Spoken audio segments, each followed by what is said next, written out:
The Liberal government announced that one of their priorities moving forward is to lower telecommunications costs in Canada.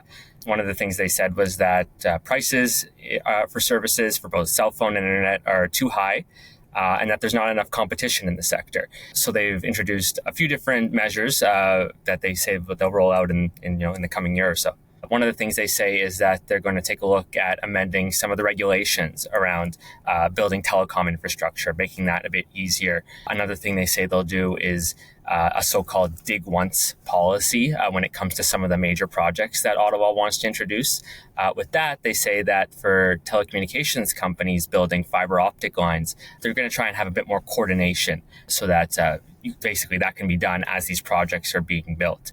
And a third major thing that they say to watch out for is the introduction of more spectrum that'll be handed out. Basically, every so often there's what they call a spectrum auction where the big companies can buy, basically they can pay money to the government and purchase the rights to kind of build more infrastructure moving forward using the electromagnetic frequencies that enable our cell phones to work. So we don't know all the details yet, but we're told to watch for some of these things. The federal government says that telecommunications costs in Canada for both cell phone and internet are too high.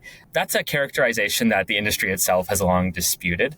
For the past number of years, it's not uncommon to hear the major companies as well as the telecommunications associations that represent them saying, actually, cell phone and internet costs have been coming down.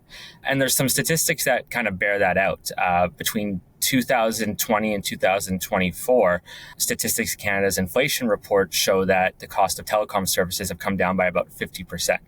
So that, affects, it might not necessarily show up on your specific bill, depending if you've actually changed your telecom services, but it means that basically per gigabyte, you might be spending less than you were a few years ago if you changed plans or whatnot.